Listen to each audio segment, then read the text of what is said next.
దేవుని నామమునకు మహిమ కలుగును గాక. ప్రభునందు ప్రియులరా, మన ప్రభువు రక్షకుడునైన క్రీస్తు యేసు పరిశుద్ధ నామంలో మీ అందరికీ శుభములు. 22వ తేదీ మార్చి మాసము 2025వ సంవత్సరం.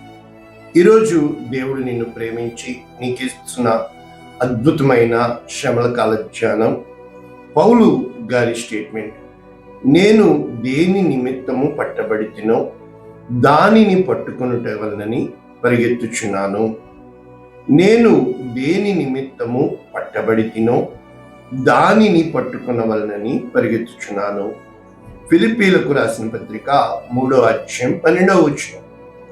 పూర్తి వచనము: ఇదివరకే నేను గెలిచితిని అని అయినను, ఇదివరకే సంపూర్ణ సిద్ధి పొందితిని అని అయినను నేను అనుకొనుటలేదు.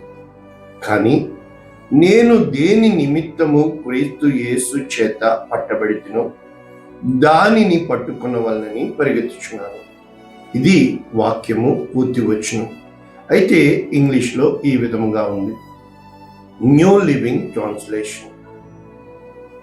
I don't mean to say that I have already achieved these things. అంటే ఇక్కడ పౌలు చెప్తున్నాడు, తన భావము అన్నీ తను సాధించేశానని కాదు, కానీ that I have already reached perfection. అంటే మన మెచ్యూరిటీ లెవెల్స్ ఒక పెర్ఫెక్షన్, ఇది ప్రాసెస్ అయిపోయింది అని కాదు కానీ అని చెప్తూ, but I press on to possess that perfection.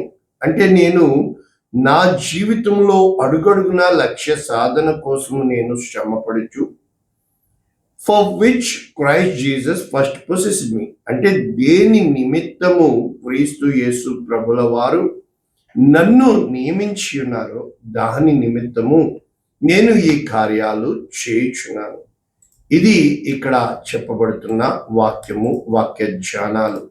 అయితే మనము ఒక్కసారి ప్రభునందు ప్రియులరా, ఇక్కడ ఇవ్వబడిన ధ్యానాంశము ఎన్ని రకాలుగా చూడొచ్చు అంటే, ఒకటి, తన స్టేటస్ తెలియచేస్తూ పౌలు గారు ఇది వరకే నేను గెలిచితిని అని అయినను. అంటే ఏదైనా ఒక పరుగు పందెం ఉంటే గెలుపు ఓటములు కనుక విన్నింగ్ అనేది ఇది లైఫ్ లాంగ్ ప్రాసెస్ కనుక ఇక్కడ స్పిరిచువల్ పెర్ఫెక్షన్ కోసము మాట్లాడుతున్నట్లు చూస్తున్నాం. ఒక ప్రాజెక్ట్ కోసం కాదు. అంటే ఒక ఇల్లు కట్టామనుకోండి, మెయింటెనెన్స్, బిల్డింగ్ అంటారు, అందుకనే దాన్ని. అదే విధముగా కారు కొన్నామనుకోండి, సరిపోదు, మెయింటెనెన్స్. అంటే ఏది అయినా కూడా మన జీవితంలో ఇది కంప్లీట్ అయిపోయింది, 10th క్లాస్ అయిపోయింది అంటే కుదరదు, ఇంటర్మీడియట్ ఉంటుంది. అంటే ఈ లెర్నింగ్ అనేది, ఎర్నింగ్ అనేది లైఫ్ లాంగ్ ప్రాసెస్. కాబట్టి ఇక్కడ 2 పాయింట్స్ పౌలు గారు చెప్పుతూ, ఒకటి గెలిచితిని అని అయినను, 2 సంపూర్ణ సిద్ధి పొందితిని అని అయినను. అంటే ఒకటి విన్నింగ్, రెండవది పెర్ఫెక్షన్. ఇవి 2 కూడా మనము, అందుకనే చాలా మంది చనిపోయాక వారిని సెయింట్ అని ఇస్తారు, పరిశుద్ధులు అని. అంటే మనము చెప్పొచ్చు అంటే ఒక్క మాటలో, అందుకే జన్మదినము కంటే మరణ దినమే మేలు. కాబట్టి ఈరోజు మనము నేర్చుకుంటుంది 40 రోజుల ఉపవాసం చాలా మంది ప్రారంభించారు, కానీ ఎంతమంది ముగిస్తున్నారు?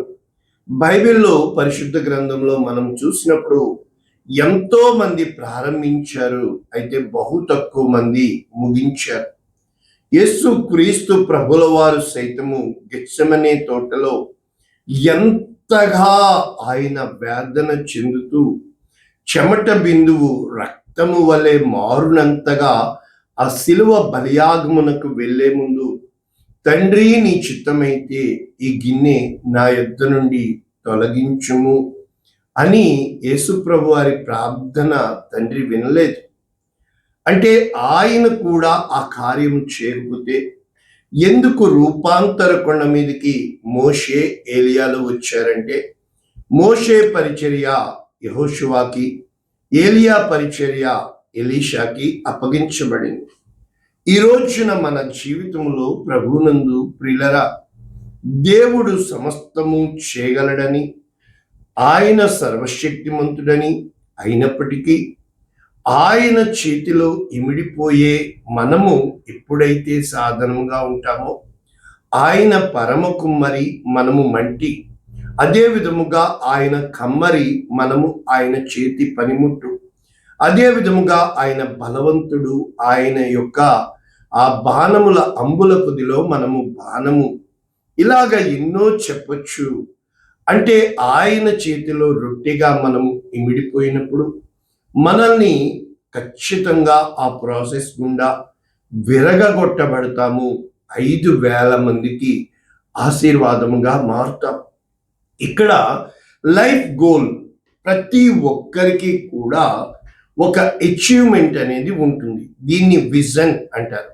విజన్ అంటే to know about the planning and the plan of God in own individual life. అంటే నీ యొక్క వ్యక్తిగత జీవితంలో దేవుని ప్రణాళిక తెలుసుకోవడమే నీ జీవిత పరమార్థం. చాలా మంది ఈ రోజున సేవ చేయడానికి 3 కారణాలు. మొట్టమొదటిది ఆకర్షింపబడతారు. ఆయన చెప్తున్నాడు, నేను ఎందుకు చెప్పకూడదు.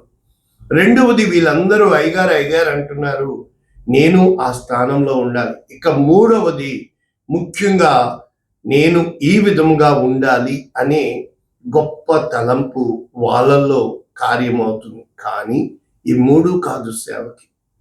ఎందుకంటే అక్కడ ప్రీచర్ని చూసి మనము ఇన్స్పైర్ అవ్వడము కాదు, మన యొక్క విశ్వాసమునకు కర్త, దానిని కొనసాగించువాడైన యేసు వైపు చూస్తూ ఆయన్ని రోల్ మోడల్గా ఎప్పుడైతే పెట్టుకుంటామో ఆయన పేరు పెట్టి పిలిచేవాడు మాత్రమే సేవకుడు అవుతాడు.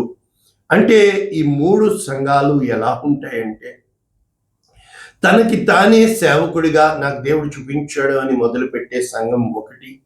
2 10 మంది గుంపుగా ఉండి అందులో ఒకరిని సేవకుడిగా ఎంచుకుని వెళ్ళిపోయేది రెండవది. అయితే మూడవది దేవుడు దర్శనమిచ్చి ఆ దర్శనము ద్వారా మాట్లాడి ఆ దర్శనము నిమిత్తము ఆ సేవకుడి జీవితాన్ని దేవుడు తన చేతుల్లోకి తీసుకుని ఆ విధముగా మరి కార్యసాధకం అయ్యేటట్లుగా సేవకుడి జీవితాన్ని రూపుదిద్దడం. నా జీవితంలో నా సాక్ష్యము అడుగడుగున దేవుడు తన ఆటంకాలని, అడ్డుబండల్ని, అభ్యంతరాలని, ఎన్నో విధమైన కన్నీటి లోయల గుండి నేను నడిచి వెళ్ళడం జరిగింది. అది దర్శనము నిమిత్తము, నాకు చూపించిన దర్శనము నాకు తెలిసే ఉన్నది. నేను ఏ డెసిషన్ తీసుకున్నా నా దర్శనంలో నేను ఉన్నానా లేదా అని తీసుకున్నాను. అయితే ఒక కాలం వచ్చింది, అనేక మంది ఎన్నో చెప్పారు, కానీ నేను చాలాసార్లు మీకు చెప్తుంది ఒకటి, నీ నొప్పి నీకే తెలుస్తుంది, నీ నిర్ణయము నీకే తెలుస్తుంది, నీ జీవితంలో నువ్వు వెలుచున్న మార్గము అది కేవలము నీకు మాత్రమే తెలుస్తుంది. చెడిపోవాలన్నా నీ చిత్తమే, బాగుపడాలన్నా నీవే. అంటే అది నీ జీవితంలో ఎదుటోళ్ళని ప్రేమించాలన్నా, ఎదుటోళ్ళ మీద పగ పెట్టుకోవాలన్నా, నీ జీవితాన్ని బట్టి ఎదుటి వాళ్ళని నిందించాలన్నా, వాళ్ళ బట్టి ఎలా అయిపోయింది అనే కంటే వై కాంట్, నేను ఎందుకు నూతనమైన మార్గం ఎంచుకోలేను, కనుక యూటర్న్ ఎన్నోసార్లు నా జీవితంలో. అందుకనే 4 రోడ్ల కూడలి వస్తూ ఉంటుంది జంక్షన్. తెలుగులో ఎలా చెప్పగలం? ఆ జంక్షన్ వస్తున్న each time you should be very careful to take the right decision. అంటే మన జీవితంలో ఇక్కడ పౌలు గారు చెప్తుంది, నేను దేని నిమిత్తము క్రీస్తు యేసు చేత పట్టబడితినో, మొట్టమొదట నీవు దేనికి నియమించాడో. ఎగ్జాంపుల్కి అభిషేకము, యాజకుల్ని అభిషేకిస్తారు, రాజుల్ని అభిషేకిస్తారు, ప్రవక్తల్ని అభిషేకిస్తారు. కనుక అభిషేకము ఇప్పుడు సంఘానికి వస్తే 5-fold మినిస్ట్రీ నేను మీకు చెప్పి ఉన్నాను. అపోస్తలులు, ప్రవక్తలు, సువార్తికులు, రింగ్ ఫింగర్ కాపరులు, ఉపదేశకులు. మనము సంఘ పెద్దలు, పరిచారకులు, కాపరి, ఇలాగా అక్కడ అడ్మినిస్ట్రేషన్ వింగ్, హెల్పింగ్ వింగ్, ఆ కమిటీలు ఎన్నో ఉంటాయి. ఇవన్నీ కలిస్తేనే సంఘము. కానీ దేవుడు అక్కడ Sunday school teachers, youth wing, choir leaders వీళ్ళందరూ కలిస్తేనే మరి మైక్ సౌండ్ సిస్టమ్, మరి ట్రాన్స్పోర్ట్, అంటే పరిచర్య అనేది దేవుడు ఒక సేవకుడికి దర్శనమిచ్చి అతనిని నిలబెట్టుకుని అతనికి దేవుడు సహాయకుల్ని పంపిస్తాడు. ఈ సహాయకులు ఆ యొక్క దర్శనము కలిగిన వ్యక్తి మోటివేషన్లో, ఆ దర్శనము కలిగిన వ్యక్తి ఆ యొక్క మార్గములో ఆ సేవకుడు వెళుతున్నాడా, ఆయన్ని మేము వెంబడించగలుగుతున్నామా? కానీ ఏం జరుగుతుందంటే ప్రభునందు ప్రియులారా, మనకి తెలుసు main line churches pastor is paid servant కనుక ఆయనకి జీతం ఇస్తారు. అక్కడ బోర్డు కమిటీ ఉంటుంది. కమిటీ ఈచ్ ఇయర్ మారుతూ ఉంటుంది కనుక కొత్త కొత్తవి వస్తూ ఉంటాయి. మనం ఎవరిని తప్పు పట్టడంలా, కానీ ఇక్కడ మనకి ఏ విధముగా ఉపయోగపడుతుంది ఈ వాక్యము అంటే, ఇక్కడ ఏ సందర్భంలో పౌలు చెప్తున్నాడు అన్నది మనం చూస్తే, క్రీస్తు యేసు ప్రభు వారి నిమిత్తం నిత్యంగా ఈ ఫిలిప్పీలకు రాసిన పత్రిక చెరసాలలోంచి తను రాస్తున్నట్లు మనము చూడగలుగుతున్నాం. అంటే ఈ పత్రికలు మొత్తము నూతన నిబంధన ఏమి నొక్కి చెప్పడానికి ప్రయత్నం చేస్తున్నారంటే, వారు మెస్సియా కొరకు ఎదురు చూస్తున్నారని, ఆయన యేసు క్రీస్తు ప్రభుల వారని, ఇక వేరే ఎవ్వరు రారని నొక్కి చెప్పేదే. కనుక 3వ అధ్యాయము 1వ వచనం నుంచి మనం చూస్తే, సహోదరులారా ప్రభువునందు ఆనందించుడి. ఈ ఫిలిప్పీలకు రాసిన పత్రిక అంతా ఆనందించుడి ఆనందించుడి అని చెప్తూ ఉంటాడు. అంటే తన శ్రమలలో, తన చెరసాలలో వేయబడినట్లు చింతించటం లేదు, కానీ చెరసాలలో సైతము ఒనేసిమస్ని మరి ఫిలెమోనుకు లెటర్ రాస్తున్నట్లు మనం చూస్తున్నాం. కనుక ఏమి చెప్పడానికి ఇక్కడ ప్రయత్నం చేస్తున్నాడు అని మనము చెప్పబడినప్పుడు, శరీరమును ఆస్పదము చేసుకునే వారిని, ఆత్మను ఆ యొక్క రీజనింగ్ తీసే వాళ్ళని. కాబట్టి 8వ దినమున సున్నతి పొంది ఇశ్రాయేలు వంశపు వాడనై బెన్యామీను గోత్రంలో పుట్టి హెబ్రీయుల సంతానమైన హెబ్రీయుడనై ధర్మశాస్త్రము విషయం పరిచయుడనై ఆసక్తి విషయము సంఘమును హింసించువాడనై ధర్మశాస్త్రము వలన నీతి విషయము అనింజుడై నిందలేని వాడిగా ఉన్నాను. ఇన్ని పాయింట్స్ తనకి బోస్టప్ అవడానికి. కానీ ఏమంటున్నాడు తెలుసా, ఏవేవి నాకు లాభకరమైనవో సమస్తము క్రీస్తు నిమిత్తము నష్టముగా. అంటే హయ్యర్ క్యాస్ట్ అని, హయ్యర్ ఎడ్యుకేషన్ అని, హయ్యర్ అన్ని విషయాల్లో హైయెస్ట్, అవన్నీ వద్దు అనుకుంటున్నాడు. అతి శ్రేష్టమైన నిమిత్తము నష్టముగా. మళ్ళా సెకండ్ టైం అంటే క్రీస్తును సంపాదించుకోవడానికి ధర్మశాస్త్ర సంబంధమైన నీతిని కాక విశ్వాసము వలననైన నీతి. చూసారా, అంటే ధర్మశాస్త్రం వలననైన నీతి. ఒక చిన్న పొరపాటు చేసిన నీవు శాపగ్రస్తుడివి. క్రీస్తు నందలి విశ్వాసము. చాలాసార్లు నేను ప్రభువుని అడిగినప్పుడు, ఇన్ని శ్రమలు ఎందుకు పంపిస్తావంటే, శ్రమల పాఠశాలలో విశ్వాసమును కాపాడుకుంటూ నేర్చుకుందాం. కనుక విశ్వాసమును బట్టి దేవుడు అనుగ్రహించే నీతి అంటే దేవుని మీద ఆధారపడడమే. దేవుడే చేయాలి, ఆయనే నాకు దిక్కు. కనుక దేనికోసము, ఒకటి మృతులలో నుండి పునరుద్ధానుడైన యేసు క్రీస్తు నిమిత్తము మరణ అనుభవము కలుగు నిమిత్తము. కనుక శ్రమలలో పాలివాడనగుటకు పెంటతో సమానంగా నష్టముగా ఎంచుకొనిచున్నాను అని చెబుతూ అప్పుడు చెప్తున్నాడు, ఈ భాగాలు గెలిచి తిని అని అయినను సంపూర్ణ సిద్ధి పొంది తిని అని కాదు, దేవుడు నా పట్ల కలిగి ఉన్న ప్రణాళికను కనుక ఇదివరకే పట్టుకుని ఉన్నానని అనుకోవటలేదు. వెనక ఉన్నవి మరచి ముందున్న వాటి కొరకు. మన జీవితంలో గతము మనల్ని గాయపరుస్తూ ఉంటుంది, భవిష్యత్తు మాయ చేస్తూ ఉంటుంది. ఈ గాయము మాయము మధ్యలో ఇవ్వబడిన ఈ రోజుని భ్రమలో బతికేస్తున్న మనము, శ్రమగా చూస్తున్న మనము ఒక్కసారి వెనక్కి తిరిగి చూస్తే దేవుడు చేసిన గొప్ప మేలులు, గొప్ప కార్యాలను బట్టి స్తుతించగలుగుతున్నావా? నా ప్రాణమా యెహోవాను స్తుతించుము. కనుక ఇక్కడ మళ్ళా 14లో చెప్తూ, అంటే ఇదంతా కూడా పిలుపు నిమిత్తము చెబుతూ, క్రీస్తు యేసునందు, అంటే ప్రతిదీ కూడా you should not shine for your self but you should shine for Christ Jesus. అంటే ఆ తార ఏ విధంగా ప్రకాశించిందో స్టారు క్రీస్తు దగ్గరికి నడిపించడానికి, అలా ఉండాలి మనం తప్ప మన దగ్గరికి నడిపించుకునేటట్లుగా ఉండకూడదు. కనుక దేవుని ఉన్నతమైన పిలుపునకు కలుగు బహుమానము పొందవల్లని గురి యొద్దకు పరిగెత్తుచున్నాను. ప్రతిసారి గురి నీకు ఉంటే గురిలో ఖచ్చితంగా ట్రాప్లో పడుతూ ఉంటావు. కనుక ఇక్కడ చెప్పబడుతున్న భావాలు మనం చూసినప్పుడు, ప్రభువునందు ప్రియులరా, నన్ను పోలి నడుచుకునుడి అని చెప్పగలుగుతున్నాడు అంటే ఇక్కడతో ఆఫ్ చేసి కొన్ని ప్యారలల్ వర్స్ మనం చూడాలి. కనుక తిమోతికి రాసిన 2వ పత్రిక 1వ అధ్యాయం అంతా ఆయన తన శ్రమల కాలం కోసం రాస్తూ, సువార్త విషయంలో నేను ప్రకటించువాడగాను, అంటే ప్రీచర్, 2 అపోస్తల్, 3 టీచర్, బోధకుడుగాను నియమించబడితిని. 3 ఆఫీసులు ఇచ్చాడు కాలింగ్ లో. కనుక శ్రమలను అనుభవించు. సో దేర్ ఫోర్ అని చెబుతూ, నేను నమ్మిన వాణిని నేను ఎరుగుదును. ఇప్పుడు నువ్వు అభ్యాసం చేయకపోతే మిలిటరీలో జాయిన్ అవ్వలేవు. నీకు ఇంత ఫ్యామిలీ ప్యాక్ ఉంటే కుదరదు, 6 ప్యాక్ ఉండాలి. అంటే నీ డిజిగ్నేషన్ బట్టి, ఇప్పుడు నేను పాస్టర్ని, ఎదుటి వారు చెప్తుంది ఓపికగా వినాలి. నీకు ఓర్పు లేకపోతే కుదరదు. కనుక ఏమి అంటున్నాడు?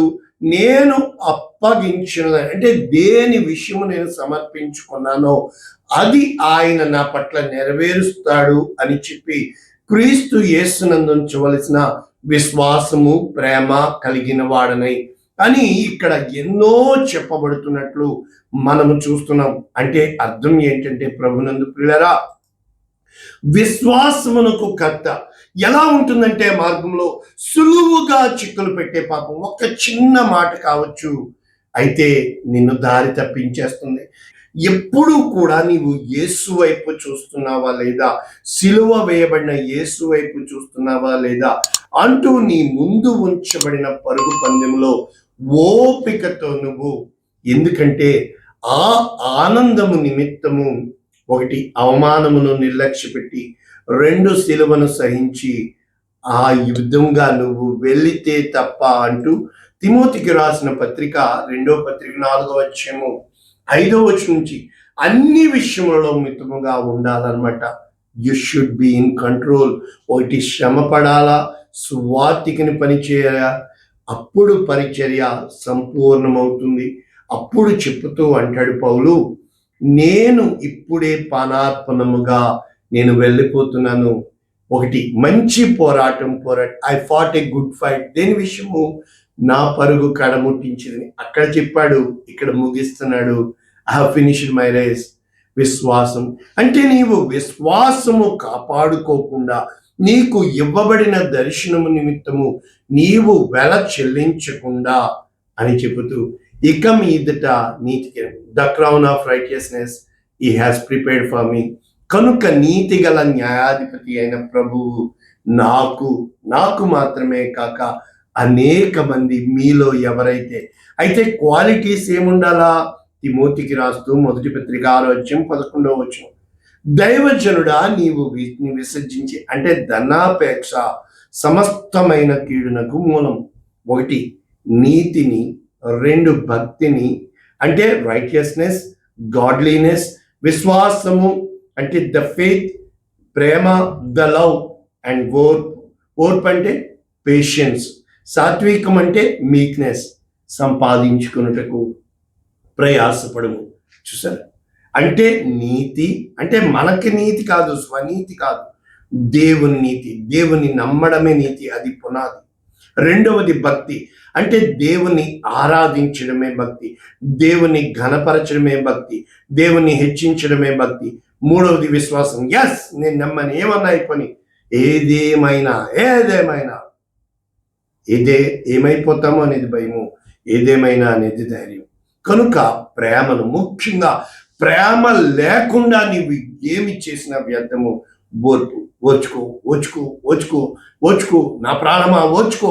ఓర్పు గొప్ప ద్రోహ కార్యాలు జరగకుండా చేస్తుంది. ముఖ్యంగా సాత్వికము అంటే నీవు దీనుడు అయిపోవాలా. ఆ విధముగా అప్పుడు చెప్తున్నాడు, విశ్వాస సంబంధమైన మంచి పోరాడము, నిత్య జీవమును చేపట్టము. కాబట్టి ఎప్పుడైతే నువ్వు ఈ విధముగా ఉంటావో, హబక్కూకు 2:1 మనందరికీ తెలుసు కదా, దర్శనము ఇక్కడ రాయబడి ఉంది. అంటే ఎప్పుడైతే దర్శనము ఎలాగో చెప్తున్నాడో తెలుసా, నీవు రాసి పెట్టుకున్నావా నీ దర్శనము? నిర్ణయ కాలమున appointed time it will be fulfil. రెండవది సమాప్త మొగుటకై always God is eager to do it. దేవుడే దాన్ని ముగించాలని ఇష్టపడుతున్నాడు. తప్పకనే ఇట్ ఈస్ 100% ట్రూత్. నువ్వు అనుకున్నా, నేను అనుకున్నా, జరిగేది జరగక మానదు, వచ్చేది రాక మానదు, పోయేదాన్ని ఆపలేము. ఆలస్యముగా ఖచ్చితంగా గుర్తుపెట్టుకోండి, ఆలస్యమైపోతుంది. కానీ దాని కొరకు నీవు కనిపెట్టుకుని ఉండాలా. తప్పక చెరుగును జాగు చేయకపోవచ్చు, కానీ విశ్వాసాన్ని కాపాడుకోవాలా. ఇప్పుడు ముగించేస్తే మనము కొరింథీయులకు రాసిన మొదటి పత్రిక 9వ అధ్యాయం 24 పందెపు రంగమందు పరిగెత్తు వారందరూ పరిగెత్తారు. ఎంతో మంది ప్రారంభిస్తారు, కానీ ఒక్కడే బహుమానం. కాబట్టి ఎలాగే మనము బహుమానము పొందినట్లుగా పరిగెత్తాలి. అంటే ప్రతి వాడు కూడా మితముగా ఉండాలా. అక్షయమగు కిరీటం కొరకు కాదు, అక్షయమగు కిరీటం. కాబట్టి నేను గురి చూడని వాళ్ళ వలె పరిగెత్తవాడను కాదు, కానీ గాలికి కుట్టినట్లు నేను పోరాడట్లేదు. కానీ ఒకవేళ ఇతరులకు ప్రకటించిన పిమ్మట భ్రష్టుడనైపోదునేమని నా శరీరం నలగొట్టి. ఎప్పుడూ కూడా నిన్ను నీవు నలగొట్టుకోవాలా, నిన్ను నువ్వు సాధన చేయాలా, అభ్యాసం చేయాలా. ఎక్సర్సైజ్ అంటే అది ప్రజలకి అర్థం కాదు. అవి నిందలు అనుకుంటారు, అవమానాలు అనుకుంటారు, ఏమేమో అనుకుంటారు. కానీ నీవు నీ గమ్యాన్ని, నీ లక్ష్యాన్ని, సిలువ వేయబడిన క్రీస్తుని ముందు పెట్టుకున్నప్పుడు అక్కడ నువ్వు ఏదేది పెట్టుకుంటావో, అంటే చిన్నపిల్లలు ఏం పెట్టుకుంటారు, నేను 10th క్లాస్ ఫస్ట్ క్లాస్ రావాలి, ర్యాంక్ రావాలి, నీట్ కావాలి. అది ఇహలోక సంబంధమైంది.